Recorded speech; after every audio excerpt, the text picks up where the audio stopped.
Saludos, bienvenidos a esta edición de Querer es Poder, a todos mis queridos paraguayos, qué bueno reencontrarnos otra vez y como a mí me gusta, que es en tierra guaraní, porque saben que este programa por cuestiones de agenda muchas veces hacemos entrevistas a remoto, yo desde el estudio en Miami y nuestros invitados aquí en Asunción, pero no se compara con el saborcito de estar aquí junto a ustedes, así que trato de coordinar mis compromisos internacionales para venir aquí lo más seguido posible y muchas veces en mi oficina me dicen, no hay fechas libres para hacer el programa en Asunción.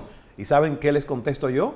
Querer es poder. Así se llama este programa. Así que aquí estamos dispuestos a pasar otra hora con líderes de Paraguay y que nos traen nuestros amigos de Vamos por Más Producciones, Rodolfo González Friedman y su esposa Marlucy, a cargo de todo el equipo técnico-artístico de la producción. Y siempre estamos al aire al terminar Implacable aquí por C9N.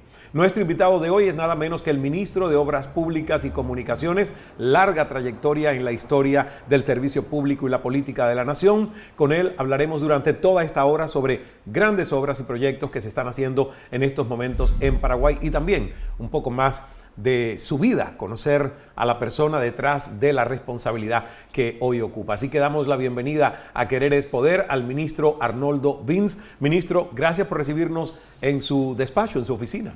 El agradecido soy yo, Ismael. Muchas gracias por visitarme aquí en la oficina del ministro de Obras Públicas. Como paraguayo, un honor tenerte en nuestro país con cierta frecuencia ya, gracias a Dios. Y bueno, muy contentos de poder hoy tener la dicha de ser entrevistado por tu persona.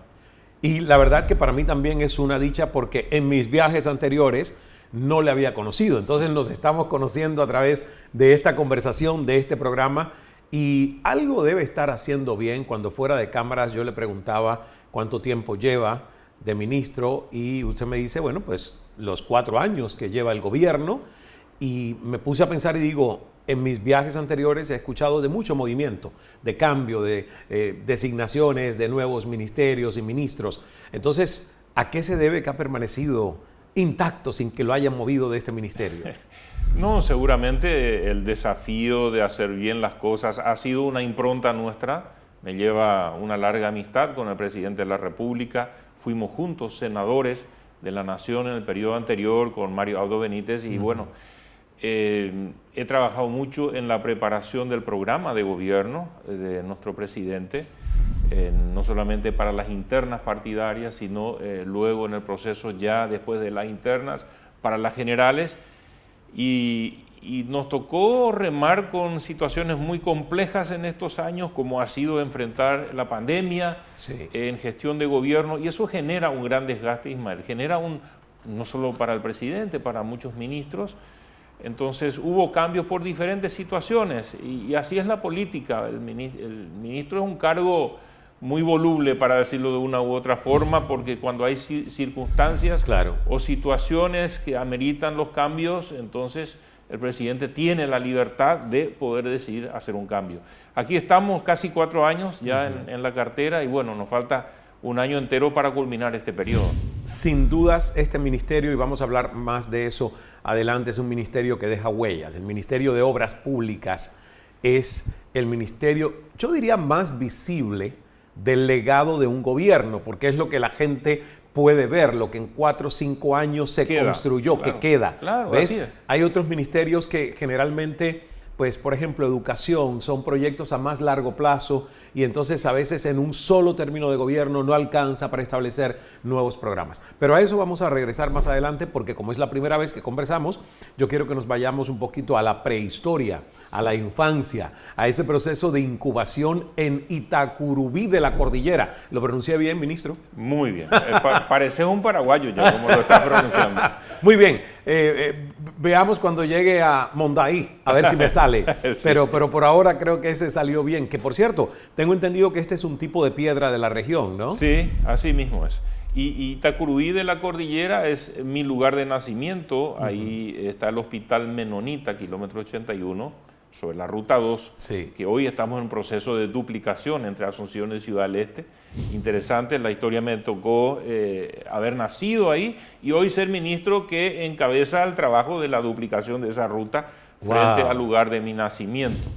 Mis padres trabajaban en el Hospital Menonita, tal vez me remonto un poquito más atrás, mis abuelos, Sí. porque mi apellido para muchos dice, este no será un apellido paraguayo. Pensé yo alemán. Sí, realmente de Prusia, la antigua Prusia, de ahí son mis orígenes.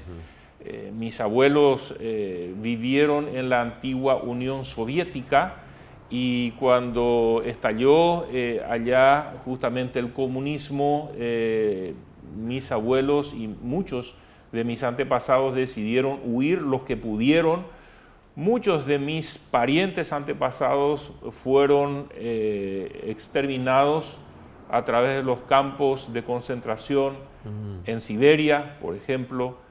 Pero mi abuelo y mi abuela nacieron en lo que hoy es Ucrania. Imagínate cómo la historia hoy nos toca sensiblemente ese tema del enfrentamiento. Y vuelve la guerra, además. Y vuelve la guerra ahí. Y en aquel momento era un cambio ideológico que hacía que la propiedad privada no tenía ningún valor, la influencia de una ideología sobre la educación que era totalitaria, y a eso se resistían. Vengo de orígenes de personas que profesan una fe cristiana y el pacifismo, no el pacifismo, el pacifismo activo, en el sentido de que mis antepasados no hacían el servicio militar obligatorio, no portaban armas, y algunas cuestiones como esas, ¿verdad? Que hacían, que tenían una postura firme de cómo plantear la vida desde la fe cristiana, y bueno, emigraron a un campo de refugiados en Alemania hasta que encontraron un país como Paraguay, que algunos años antes había promovido a nivel internacional la posibilidad de inmigrantes que vengan a poblar esta región del continente americano. Y es así como mis antepasados llegan en el año 1930 al Chaco paraguayo y empiezan a formar las colonias menonitas, que hoy son prósperas, progresivas colonias en el Chaco central paraguayo. Y de ahí mis padres, que ambos ya nacieron, mi papá, mi mamá, nacieron en Paraguay, fueron a trabajar en un hospital que es emblemático para los menonitas, que somos un grupo étnico, porque el hospital era una iniciativa de varias colonias menonitas que llegaron aquí de diferentes orígenes para decirle gracias al Estado, al gobierno paraguayo, por permitirles tener una nueva patria a los apátridas, a los que no tenían patria, a los inmigrantes. Entonces ese hospital simboliza un gesto de gratitud y enfrentó un desafío que nadie sabía cómo enfrentar, lo que hoy se llama mal de Hansen, lo que conocemos históricamente como la lepra, una enfermedad que antiguamente hacía que los que la padecían eran marginados, eran despreciados. Bueno, ahí se empezó a trabajar y hoy es un hospital modelo en el tratamiento del mal de Hansen y el tratamiento de tuberculosis en toda América Latina. Bueno, nos tocó nacer a los 4 hermanos en ese lugar, mientras mis padres ayudaban en ese centro. O sea que ustedes son 4 hermanos y usted tiene 4 hijos. Así mismo es, somos 4 hermanos, 2 es varones. Como continuar la tradición. Y por algo la Biblia dice, el Creador nos dijo, fructificad y multiplicaos. Y si reponemos solo lo que se va a ir, serían 2, papá y mamá. Sí. Pero en este caso la multiplicación se ha dado. No siempre es fácil hacerlo, ¿verdad? O lograrlo. Claro. Dependemos de los designios de Dios, pero tengo la dicha de tener una hermosa esposa con la cual formamos una familia con 4 hijos, 3 varones y luego una nena, así que todos ya casados y todos en proceso también de ser padres. Soy abuelo, somos abuelos con mi esposa. Verónica, y hasta ahora tenemos 7 nietos ya. ¿Qué tiempo de matrimonio ya? Desde el 85 hasta aquí, o sea que llevamos ya unos cuantos años de casados. En breve, o sea, 37 años aproximadamente de casados. Es cierto que, como dice González Friedman Rodolfo, que me lo dijo hoy, ¿el matrimonio es una permanente negociación? Es así. El matrimonio es un desafío y es una decisión que yo creo que depende más que de un sentimiento. Es una decisión de amar a una persona de por vida, y eso así fuimos criados en nuestro hogar, en nuestra fe cristiana. y así lo practicamos y realmente lo disfrutamos, siéndonos fieles mutuamente, leales. Y yo siempre digo, la libertad es parte de eso. Yo jamás le he esclavizado a mi esposa para que se quede a mi lado y viceversa. O sea, cuando nos alejamos por razones del trabajo muchas veces nos extrañamos y eso es lo más saludable. Cuando era niño, ¿en qué se divertía? ¿Haciendo qué? Porque hoy los niños es pura pantalla, puro videojuego, van al mundo virtual, ya prácticamente hay que vigilar que estén en el mundo real jugando, porque son avatars en el mundo virtual. Así Pero es. cuando nosotros éramos niños no teníamos esa facilidad, por lo tanto era otro divertimento. ¿Cuáles eran sus juegos favoritos? Mucha actividad física, especialmente el fútbol, que acá lo practicamos como paraguayos. Sí. Desde que nacemos prácticamente, el niño varón es consustanciado con la pelota, las remeras de los clubes favoritos. Bueno, el fútbol era mi pasión. Un poquito más adelante, como el creador me dio un físico bastante privilegiado, he practicado el vóley y fui jugador de vóley en varias contiendas importantes en el ámbito menonita, que muchos tienen un físico privilegiado. Así que fui jugador de vóley. No practiqué nunca básquet, que es el deporte para esta estatura en muchos lugares, pero en Paraguay esa disciplina deportiva no es tan desarrollada como otras. ¿Cuánto mide usted? 1,94. ¡Wow! ¿Siempre ha sido la estatura una ventaja o en algún momento sintió que fue una desventaja? En nuestro país la mayoría de los pobladores no tienen esta estatura, así que muchas veces me he encontrado con algún marco de puerta o alguna situación en la cual me ha demostrado que estoy fuera del rango normal. Pues yo lo preguntaba más. Miren qué interesante preguntar, porque a veces uno hace suposiciones y casi siempre están erróneas. Cuando hice la pregunta me la imaginaba más por el tema del bullying, porque, por ejemplo, a mí me hicieron bullying cuando yo era niño porque tenía las orejas desproporcionadamente así como que disparadas hacia afuera en ese momento, y de hecho yo me las apretaba con tapes, ponía, ¿no? Cintas adhesivas, porque tenía complejo de que me decían avioneta. Entonces a los cortitos, a los bajitos, también le decían, pues tú eres un tarugo, no sé, cosas así crueles. Pero también me imaginaba que alguien que pasa de la norma, obviamente, intimida por su tamaño, por su altura, y los otros al sentirse intimidados podrían hacer bullying. Nunca le tocó. Sí, nos tocó en el sentido como tenía otro color de pelo, de repente que el paraguayo rubio, más rubio, ahora ya bien blanco, ¿verdad? Pero en ese momento... ¿En algún momento fue rubio? Sí, fui rubio en algún momento dado y bueno, eso generó la diferenciación en el aula o al jugar y demás. Siempre fue eso. Su primer sueño de dedicarse a algo, ¿a qué fue? Porque a todos los niños se le hace esa pregunta y de hecho es una pregunta problemática porque hoy nos topamos con adolescentes que llegan a 16, 17 años y todavía no tienen el sueño o la pasión bien definido de lo que quieren hacer profesionalmente. ¿Qué tan claro lo tuvo usted? ¿A qué edad? Es difícil darte una respuesta contundente de eso, porque mi vida ha tenido una serie de cambios. Sí. Una de las cuestiones que más nos impregnó como hijos de una familia que se mudó muchas veces, no solamente en una ciudad, de una casa a otra. Mis padres, hasta que salimos de casa, vivieron siempre en alquiler, de una casa a la otra, cuando no se dan las condiciones económicas para seguir pagando el alquiler de una vivienda. Entonces, uno de nuestros sueños fue poder seguir ese horizonte que nos marcaron, nos impregnaron nuestros padres, que era el servicio al prójimo. Y es lo que nos ha marcado después en la vida. Y mi sueño era buscar cómo poder servir mejor y muy a lo paraguayo, o sea, muy servicio en Paraguay. O sea, desde chicos nuestros padres, nuestros abuelos nos inculcaron la gratitud a este país. Y tratar de brindar a esta nación, retribuir de alguna forma todo lo que esta nación nos permitió desarrollarnos, desde ser inmigrantes y personas que no hablaban el mismo idioma, que no comían la misma comida, que no tenían las mismas costumbres. Entonces, adaptarnos, hablar el idioma del paraguayo, conocer su cultura, vivirla, combinar esa situación. Fue un gran desafío y un proceso en nuestra vida desde chicos. ¿Qué lo llevó a irse a Buenos Aires a hacer un doctorado en teología? El llamado de Dios en mi vida ha sido muy fuerte en el servicio, en el sentido del servicio. Y bueno, en nuestro país no teníamos en ese tiempo todavía facultades de teología de un nivel importante, considerable en la región.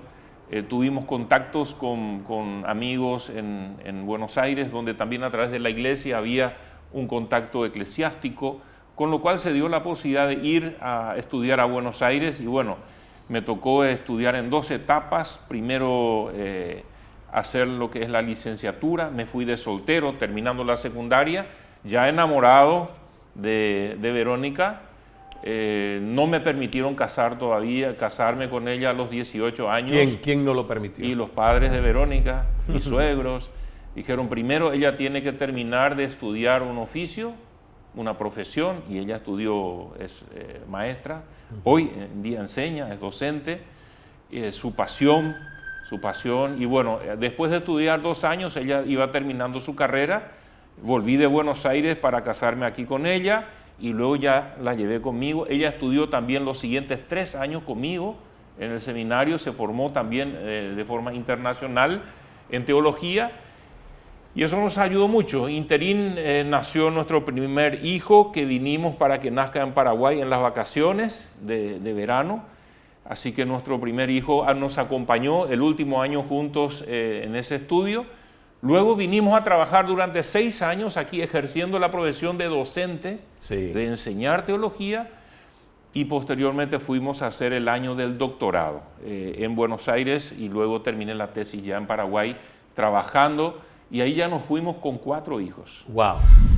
Interesante vida, y además es una persona joven todavía, lo que queda por delante. Ha sido docente, ha sido senador, ha sido precandidato a la presidencia, y cuando le ofrecieron este ministerio tuvo que obviamente renunciar como parlamentario del Mercosur. ¿Fue una decisión meditada? ¿Fue una decisión inmediata? ¿Cómo fue el proceso de aceptar el ministerio? Como parte del equipo del presidente Mario Abdo Benítez, él me pidió en su momento, era muy difícil en aquel momento integrar la lista del Senado porque no era el sistema que hoy rige, que es el desbloqueo de la lista. Entonces me pidió a mí encabezar la lista al Parlasur. Lo acepté, pero él me dijo siempre: una vez que gane las elecciones, tú vas a estar cerca mío ayudándome en otra función. Así que se dio esa posibilidad después de ganar las elecciones. Entonces renuncié inmediatamente y empecé a trabajar de cerca con el presidente en su equipo del gabinete. Ahora, pudo haber sido ministro en otra cartera. ¿Por qué Obras Públicas y Comunicaciones? ¿Es un ministerio que usted quería? La verdad que no lo tenía pensado.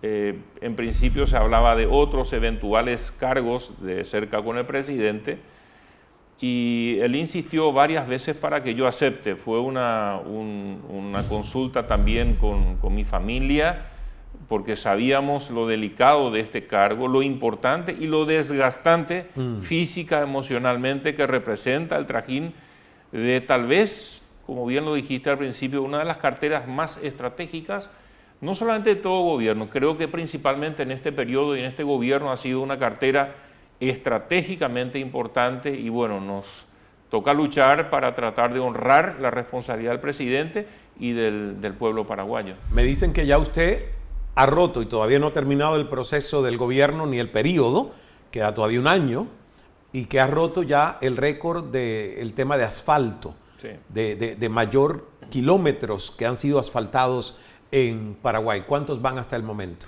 Hasta el momento hemos habilitado 3.252 kilómetros de ruta asfaltada. El periodo anterior hizo 1.147 kilómetros, que fue el periodo que más hizo. El que más hizo 1.000 y tanto. Asfaltada. Así es. Y ustedes han triplicado eso prácticamente, ¿no? Así es, estamos en proceso de triplicar. Al terminar este mandato seguramente se va a completar, no solamente triplicar o un poquito más, sí, inclusive, porque tenemos más de 1.000 kilómetros en proceso de ejecución de rutas asfaltadas. Paraguay es un país todavía con muchas limitaciones en materia de infraestructura, vial, puentes de conectividad y otras cuestiones. Y fue el impulso del presidente de la República realmente de apostar a darle conectividad a nuestro país. Muchos de nuestros municipios, distritos, no tenían conexión con carpeta asfáltica, llovía y alguien se enfermaba, no podían sacar al paciente al hospital y cuestiones dramáticas que generan el aislamiento. Hasta hoy en este periodo ya hemos quitado del aislamiento a más de 30 municipios que hoy ya tienen conexión directa con carpeta asfáltica. Y eso genera calidad de vida, que es nuestra obsesión en el trabajo, de generar que la población, que el ciudadano sienta la cercanía del Estado, que le va dando las condiciones para que él pueda crecer y desarrollar su propósito, su proyecto de vida. Maravilloso, vamos a hacer una pausa con esa buena noticia, porque yo siento que cuando esto se informa hay que celebrarlo. Generalmente el periodismo es siempre, y está muy bien, que sea una de sus naturalezas, el poner los deditos sobre la llaga, sobre lo que falta, sobre lo que no se ha hecho, está muy bien, pero también yo creo que hay que hacer contrapeso y que las personas sepan lo que sí se ha hecho y celebrar lo que sí se ha hecho y lo que tiene mérito, para que también entonces cuando se exija algo tenga equilibrio, ¿no? Así que vamos con esta muy buena noticia, a hacer la primera pausa en esta conversación con el ministro de Obras Públicas y Comunicaciones, Arnoldo Vins, aquí directamente Querer es Poder en su despacho, aquí en la oficina del ministerio. Volvemos en un 2x3.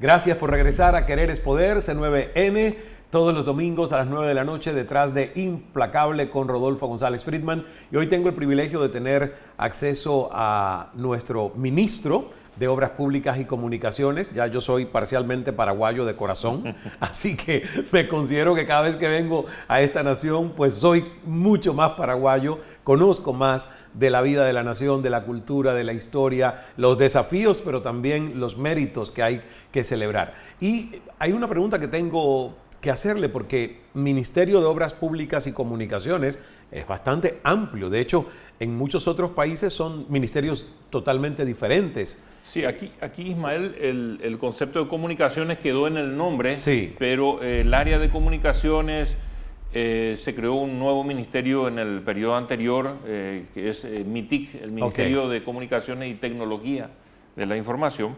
Pero esta cartera abarca desde lo que es obras públicas, abarca todo el sector de energía, el sector de minería, el sector de transporte, que son áreas vitales en la economía nacional. O sea, es muy ancho. Es muy amplio, claro, porque solo con obras públicas yo decía, bueno, hay suficiente material, proyectos, visión. Ahora, si incluye todo lo otro, es extraordinario el alcance que tiene. Cuando hablamos de obras públicas, para que le quede claro a todos los paraguayos que nos están viendo y escuchando, ¿qué son obras públicas? Obras públicas principalmente tiene que ver con la conectividad. Conectividad. Por eso lo de comunicaciones no queda muy fuera de lo que sigue siendo nuestro rol misional. Claro. Entonces, obras públicas tiene que ver con organizar lo que son las rutas nacionales, las rutas departamentales, las distritales, y poner en condiciones la infraestructura necesaria para que este país pueda salir adelante. Construcción de rutas, no todas asfaltadas, hay otras rutas que tienen otros tratamientos, puentes que puedan hacer que una comunidad o un paso que no se puede dar por situaciones de la naturaleza, de los ríos y demás, que se puedan saltear esos obstáculos a través de los puentes. La conectividad, también tenemos otros desafíos. Con el COVID se acrecentó el desafío para esta cartera. El presidente nos dio el mandato de encargarnos de construir la infraestructura sanitaria para que todos los que están en el ámbito de la salud se dediquen exclusivamente a lo que es la atención médica, a los pacientes, los medicamentos y demás, y que no estén con esta responsabilidad de ver las instalaciones. Así que hicimos hospitales modulares, en total hicimos 18 hospitales modulares con más de 500 camas que hemos puesto a disposición del sistema de salud a través de esa infraestructura, y hoy estamos construyendo dos grandes hospitales nacionales, uno en Coronel Oviedo y otro en la zona de Encarnación en el sur del país. Entonces, la responsabilidad es brindar infraestructura necesaria. Alguna vez se discutió también de hacerlo en el ámbito de la educación, alguna vez seguramente será así, pero generar infraestructura, nosotros hoy también estamos por terminar oficinas de gobierno que serían varias carteras, varios ministerios en una zona geográfica en Asunción en la cual se facilitan los trámites. Hoy, por ejemplo, el Ministerio de Educación tiene 27 diferentes edificios alquilados en diferentes puntos de Asunción y uno tiene que hacer un trámite, ir de un lado a otro, o sea, dificulta no solamente el trabajo del ministerio, dificulta el trámite o el certificado que algún estudiante o algún profesor tiene que conseguir. Entonces, tener eso en una oficina centralizada, como lo estamos terminando de construir, va a facilitar la tarea de esas carteras. En todo eso, este ministerio es el llamado a dar solución. Me imagino si, a pesar de la pandemia, que ya son 2 años, que obviamente impuso un nivel de emergencia, de crisis, de prioridades, si a pesar de la pandemia ustedes han logrado todos estos logros, como la cantidad de kilómetros de asfalto que se ha podido hacer, récord en las, digamos, gestiones anteriores, ¿qué hubiese sido sin la pandemia? Bueno, antes de la pandemia, Ismael, ya tuvimos un año crítico en el 2019. Paraguay, como país principalmente agroexportador, los precios de los commodities estaban muy bajos y aparte tuvimos de un extremo a otro sequía, inundación y luego nuevamente sequía. Eso generó una pobre producción agropecuaria a bajísimos precios. Y el presidente nos convocó a todos los ministros en una reunión de emergencia del equipo económico y se decidió apostar todas las fichas a esta cartera y a la cartera de construcción de viviendas, que es otra cartera de este Estado. Entonces, a eso se le llamó la medida anticíclica. Y nos preguntaron, ¿ustedes tienen proyectos listos para llamar a licitación? Sí tenemos. Vacíen su estantería de los proyectos. Y empezamos a llamar a muchos proyectos que generaron estos números que hoy podemos decir que pudimos superar muchos récords. Entonces en el 2019 empezó eso.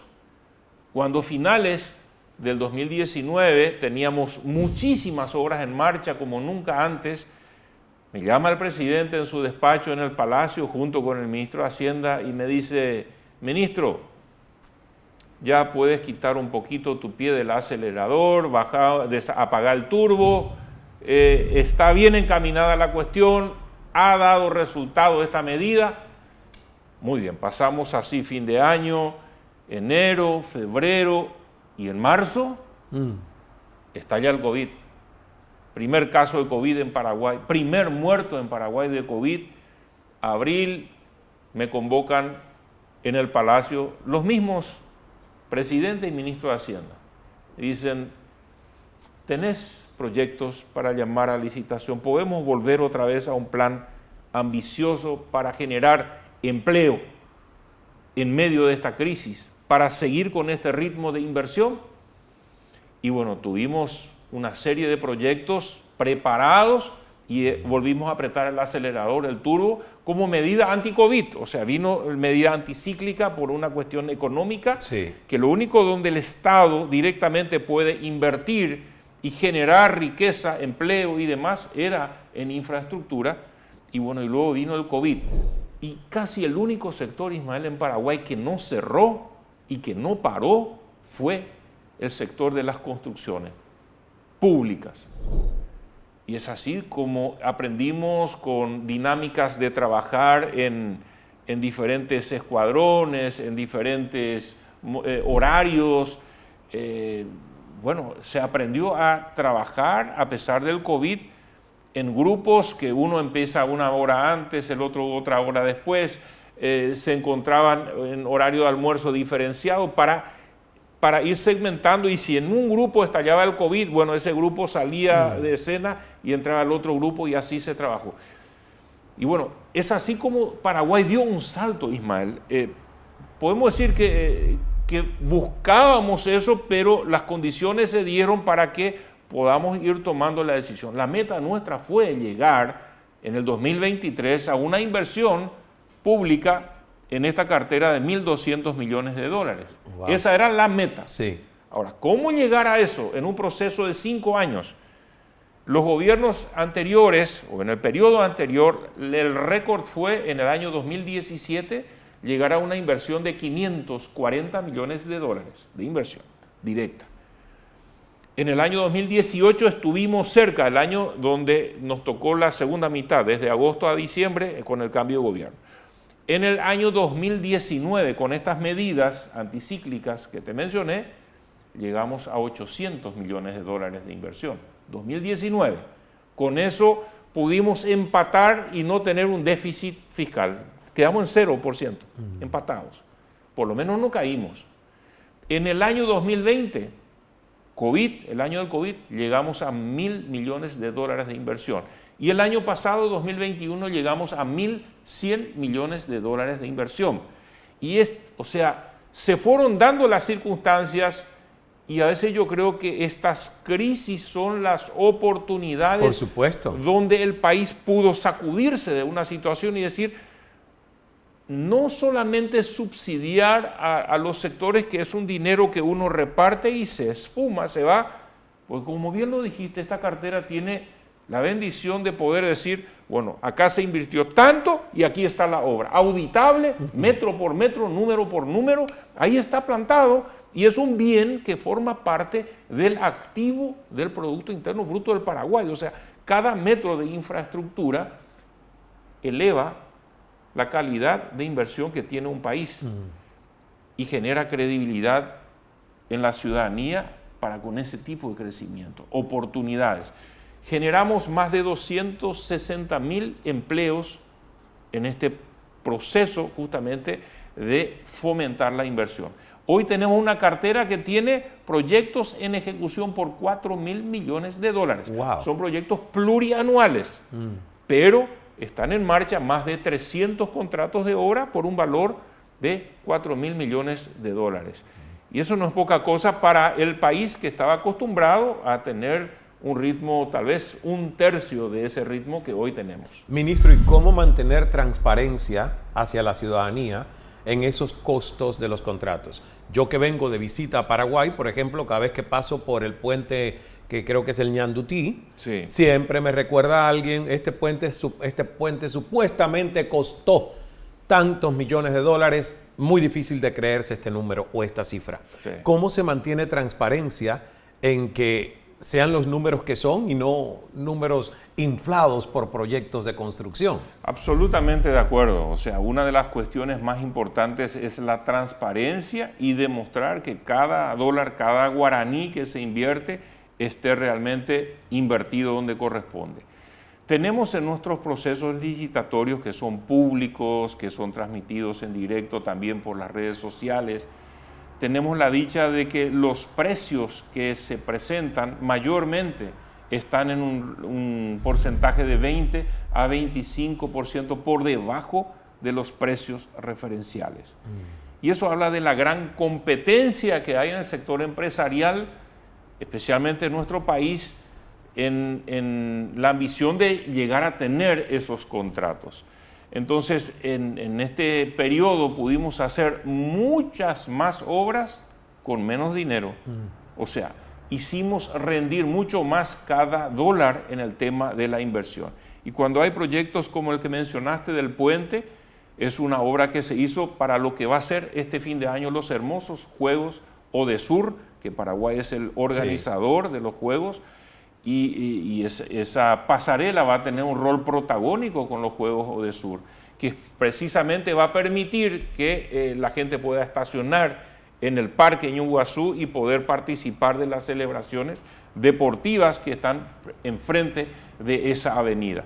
Hubo denuncias de sobrefacturación en ese caso o de sobrecosto. Se ha hecho una revisión, he ordenado yo personalmente la auditoría interna, hemos acercado toda la información a los organismos de control, la Contraloría, el Congreso Nacional, también a la Fiscalía, Y bueno, he destituido de sus cargos a los responsables y hemos hecho una quita muy importante en el contrato a la empresa que ha hecho eso, y hoy ya esa obra tiene una recepción definitiva y realmente está todo claro para nosotros.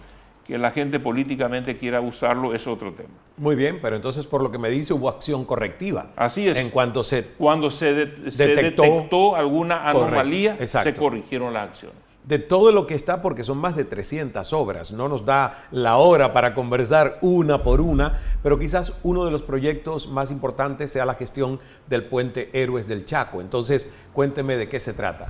Es un puente emblemático. Asunción, capital de la República del Paraguay, que está bordeada por el río Paraguay, que le da el nombre a nuestro país, no tenía ningún puente que lo conecte al otro lado. Podríamos conectar hacia Argentina o hacia el lado de la región occidental, el Chaco paraguayo. Tenemos un solo puente en esta área metropolitana, en Roque Alonso, que une la región oriental con la occidental. Ese puente hoy ya está colapsado. En su momento, hace 4 décadas, cuando se construyó, se pensaba que aquel gobierno fue muy criticado en aquel tiempo. ¿Por qué construían un puente a la nada, a donde no había? ¿Y cómo vas a progresar en el otro lado si no tenés conectividad? Y además eso también es tener visión, donde hoy no hay nada. Así dentro de 10, 15 años va a haber una ciudad, va a haber un desarrollo. Y aquí la costanera norte de Asunción genera una gran conectividad con toda el área metropolitana. Asunción va a tener la posibilidad, a través de ese puente Héroes del Chaco, que va a ser un puente de 4 carriles, más bicisenda, más caminero, o sea, con todas las comodidades modernas que hoy requiere la sociedad, especialmente la capital de la República, conecta con el Chaco, conecta con Argentina, que está de ahí a 10 kilómetros, la frontera con Puerto Falcón, Argentina con Clorinda.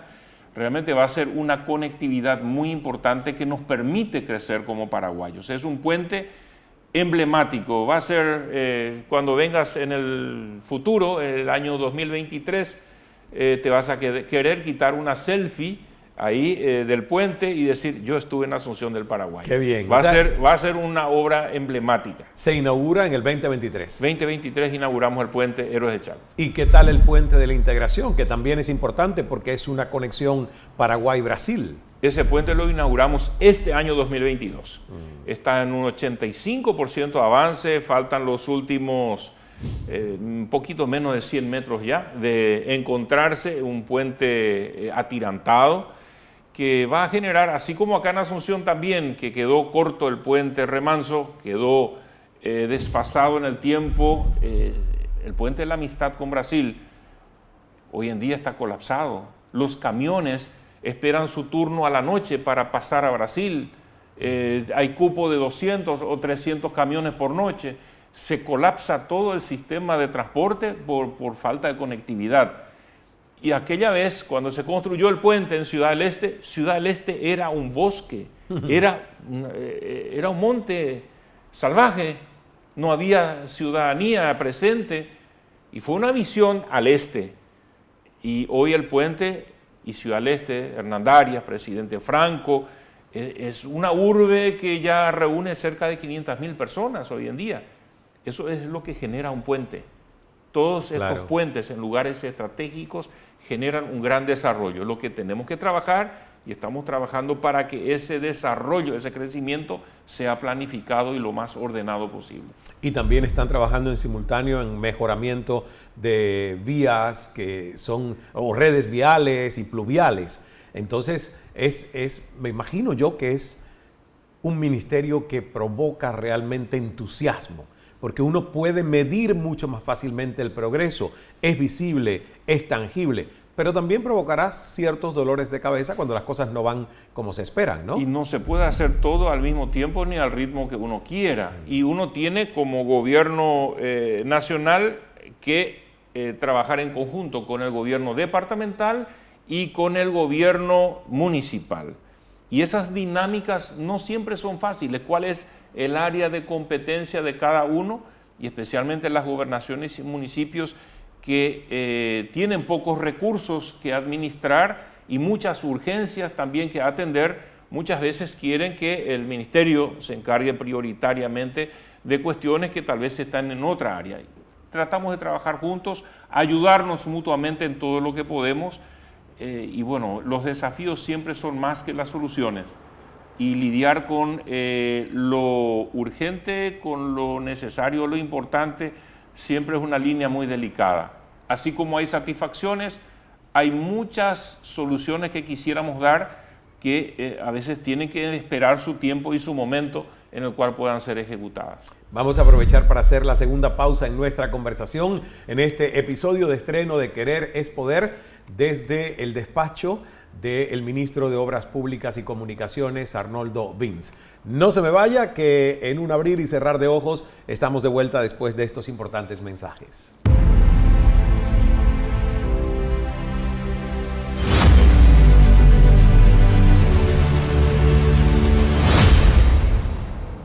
Gracias por continuar con nosotros en Querer es Poder, un episodio que estamos transmitiendo desde la oficina del ministro de Obras Públicas y Comunicaciones de Paraguay, Arnoldo Vince, y la verdad que me parece una conversación extraordinaria porque nos pone al tanto de lo que se está haciendo, nos pone en positivo. Porque cuando uno sabe que se están construyendo vías, puentes, conectividad, está garantizando el presente y el desarrollo futuro de ese departamento, esa nación, esa ciudad. Entonces a mí me alegra saber que es algo que deja el gobierno como legado para esta y próximas generaciones, porque esos puentes quedan, esas carreteras quedan, ¿verdad? Hay otras obras que quiero que hablemos, las que nos alcance el tiempo para tocar, como por ejemplo el túnel Tres Bocas. Sí, es en el acceso sur, Ruta 1, el acceso sur a la capital. Es un lugar donde confluyen realmente 5 calles o avenidas, el acceso sur, San Lorenzo, Ñemby, Villa Lisa. Y ahí se está construyendo con apoyo de Taiwán. Paraguay tiene una relación muy especial de socio, de amigo con el país Taiwán. Y en esa relación ellos están financiando esa obra. Y para fines de este año quiero que puedas pasar por ahí para corroborar que está solucionando un nudo. En el tráfico muchas veces esos cruces son nudos que hay que buscar una solución de ingeniería, que las hay. Para cada situación se estudia la mejor solución y se ha hecho la simulación a futuro de cómo va a ser ese lugar donde hoy pasan tantos vehículos, cuántos vehículos van a pasar en 10 años, en 20 años conforme al crecimiento, para que esa solución pueda realmente ser eso, una solución. ¿Y se llama Tres Bocas por qué? Tres Bocas porque confluyen 3 calles principales, 3 avenidas principales. O sea que literalmente tiene 3 bocas el túnel. No, el túnel va a ser un túnel del acceso sur principal, donde va por abajo, y el resto de la circulación tiene sus giros por arriba. Entonces, son 3 calles que llegan al túnel, digamos. Sí, y el que quiere ir de Asunción hacia el interior, hacia la Ruta 1 o viceversa, va a tener un paso sin tener semáforo, en un cruce que hoy en día es caótico. Están construyendo también, están haciendo obras de dragado, entre otros proyectos. Me imagino que es como que, wow, mucho. El tratamiento, por ejemplo, de las plantas que tienen las aguas residuales, ¿qué está sucediendo con eso? Paraguay está atrasado con lo que son los objetivos de desarrollo sostenible 2030 muchísimo. Y uno de los elementos más deficitarios ha sido el tratamiento de las aguas cloacales. Y eso es directamente un problema de salud pública. Siempre se dice que $1 invertido en una planta de tratamiento es igual a $5 que se ahorra en salud pública. Asunción no tenía planta de tratamiento. Toda la cloaca de la capital va por los emisores, 16 emisores, crudo al río Paraguay. ¿Sí? Del cual sacamos el agua, lo tratamos para tomarlo. Entonces, ¿hasta ahora es así? Hasta ahora es en parte así. Wow. Una planta de las 3 de tratamiento ya está en funcionamiento, con lo cual la cloaca de 250,000 asuncenos va ya tratado al río Paraguay, ya es agua limpia. Hoy estamos avanzados en una nueva planta de tratamiento cerca de la Costanera Norte, que va a dar solución a 1.200.000 personas de Asunción y área metropolitana. Y tenemos el proyecto terminado, el préstamo también ya aprobado por los organismos, por ser enviado al Congreso para la planta de tratamiento en Lambaré. Con estas 3 plantas de tratamiento vamos a tener 100% de la capital y gran parte del área metropolitana solucionada. Y estos 16 emisores de cloaca cruda al río Paraguay van a ser sustituidos por 3 emisores de estas plantas de tratamiento con agua limpia, con agua tratada. ¿Qué tiempo lleva toda esa obra?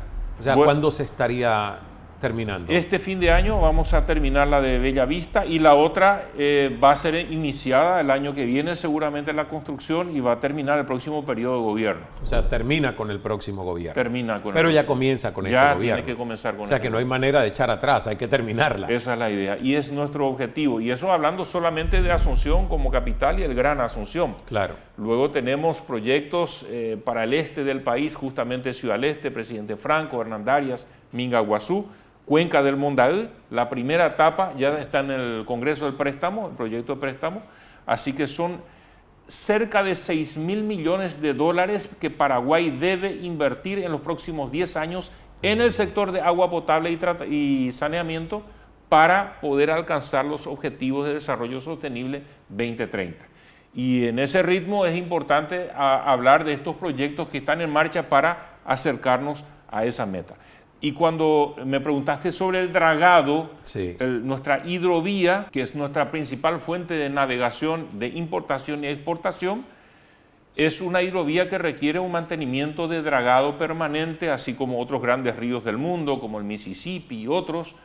Y es el Ministerio de Obras Públicas el que está haciendo esa tarea anualmente para mantener vigente nuestra principal vía comercial, que es la vía fluvial.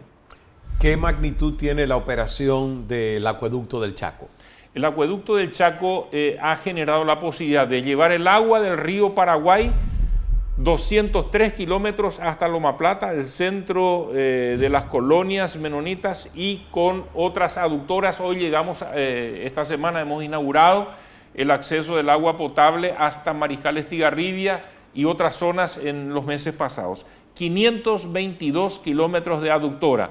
Es, según algunos dicen, la aductora y el acueducto más largo, más grande en el mundo. Wow. Y ahora Y beneficia principalmente a pobladores indígenas, 25.000 representantes de los pueblos originarios de diferentes etnias que habitan en el Chaco paraguayo, que hoy tienen acceso a agua potable con esta inversión del Estado. y va de la mano también con esos objetivos sostenibles del 2030 de Naciones Unidas. Totalmente de acuerdo. Muy O sea, bien. darle agua potable a la población es una obligación hoy en día constitucional, inclusive en la Declaración de Derechos Humanos, el ser humano tiene derecho a reclamar tener agua potable, acceso a agua potable, y cada país tiene la obligación como Estado de hacer todo el esfuerzo para brindarlo hasta el último poblador. Aprovechando que veo ese mapa regional que está aquí detrás de su escritorio en su despacho y que me encanta porque pone a uno no solo en el contexto de Paraguay, sino Paraguay en la región. Así es. Hay un proyecto que es realmente ambicioso, que es un corredor bioceánico. ¿De qué trata este proyecto? ¿Es algo que ya está en proceso de ejecución? ¿Cuándo comienza? Cuéntenos. Comenzó hace mucho la idea. Ajá. Se fue perfeccionando y bueno, ahora nosotros estamos en el trabajo de conectar esta nuestra frontera con Brasil, en Carmelo Peralta, Puerto Murtiño. Toda esta zona de Brasil es altamente productora granelera. Todo esto hoy va a los puertos del Atlántico, en Sao Paulo, y Santos y otros puertos. Con este corredor hoy se está construyendo el puente entre Carmelo Peralta y Puerto Murtiño. Este tramo desde Carmelo Peralta hasta Loma Plata ya lo hemos asfaltado en este periodo de gobierno. Son 275 kilómetros de nueva ruta asfaltada. Aquí se conecta con la Transchaco hasta Mariscal Estigarribia y desde Mariscal Estigarribia hasta Pozo Hondo, Misión La Paz en Argentina. Es el proyecto que ya tenemos aprobado el préstamo. Estamos en proceso de preparar los pliegos para la licitación. Y nuestro objetivo es que todo este corredor dentro de Paraguay de más de 500 kilómetros de largo esté terminado para fines del 2024. Wow. Con lo cual, toda esta producción va a poder circular por Argentina hasta los puertos del Pacífico. ¿Por qué eso es importante? ¿Quién compra nuestra producción? Paraguay como país sin litoral, sin mar. Sí. Hoy en día toda nuestra producción va por tierra o por nuestra hidrovía hacia el Atlántico. De acá va hasta Panamá y tiene que cruzar el canal de Panamá para ir al Asia, que es nuestro comprador, nuestro consumidor. O tenía que ir por abajo, por el Estrecho de Magallanes o por Sudáfrica, con todos los peligros que eso conlleva. Con este corredor, toda esta producción va a tener una ventaja competitiva y una disminución aproximada del 25% del costo. ¿Qué significa? Que eso se ahorra en gasto de flete. Cada container va a tener un ahorro de $1,000 aproximadamente. Oh, wow. Entonces, se va a transformar este corredor en un nuevo canal de Panamá, va a ser una carretera que va a permitir a toda esta región muy productora de alimentos ¿Y para el todo mundo. tipo de barcos o hay limitación en cuanto al...? Este no es un canal, esta es una carretera. Ah, carretera, Va perdón. a ser una carretera. El canal de Panamá es con agua. Acá Sí. lo estamos construyendo por ahora de carreteras. Carreteras. Con la visión de hacerlo también ferroviario. O sea, en el futuro se piensa instalar también el ferrocarril paralelo a la ruta, y esto va a abrir. Tal es así que ahora Bolivia, en estos días, en el contacto entre ambos presidentes, Bolivia también quiere integrar este corredor, que hoy son Brasil, Paraguay, Argentina y Chile. Y bueno, toda esta producción, y hay flete ida y vuelta, o sea, hay mucho consumo de los productos de Asia en materia de tecnología, de fertilizantes y demás que vienen de ahí. O sea, el corredor es carretera. Es carretera. Ah, Es como una carretera. claro, me confundo porque como me lo compara con el canal de Panamá. Categórico. Digo yo, pero entonces esto va a ser a través de agua. Es un corredor, pero claro, es el mismo concepto carretera del canal, pero a través de tierra. Y especialmente va a generar para la logística de toda la región una mayor competitividad. Y para los países mediterráneos que no tienen litoral marítimo como Bolivia y Paraguay, es necesaria esta conectividad para que podamos disminuir los costos, claro, y que nuestros productores tengan mayores ingresos. Muy bien, pues ambicioso todo ese proyecto. Y está en marcha, o sea, hemos logrado esta carretera de 275 kilómetros desde Carmelo Peralta hasta Loma Plata. Fue el proyecto vial más importante en el continente en estos años, que se ha empezado en febrero del 2019 y ya lo hemos inaugurado a principios de este año, 2022. Wow. Culminó esa etapa grande, ahora empezamos la otra para completar el corredor. ¿Qué hace para mantener, ministro, sanidad mental, coherencia, y que tantos proyectos y tantas obras y tantas decisiones no le quiten paz, no le quiten armonía? Y tratar de vivir enfocado, Ismael. Enfocado, para mí esta es una pasión tremenda de poder generar conectividad, especialmente cuando miramos este corredor que se está generando. Yo estoy muy de cerca de las obras, con la empresa contratista, con la fiscalizadora, con nuestros supervisores. Yo frecuento mucho las obras. Tal vez a muchos les asustó mi forma de gestión. Yo trato de estar el tiempo solamente necesario en la oficina. No hace falta que vengan aquí con los problemas. Es importante tratarlos en territorio.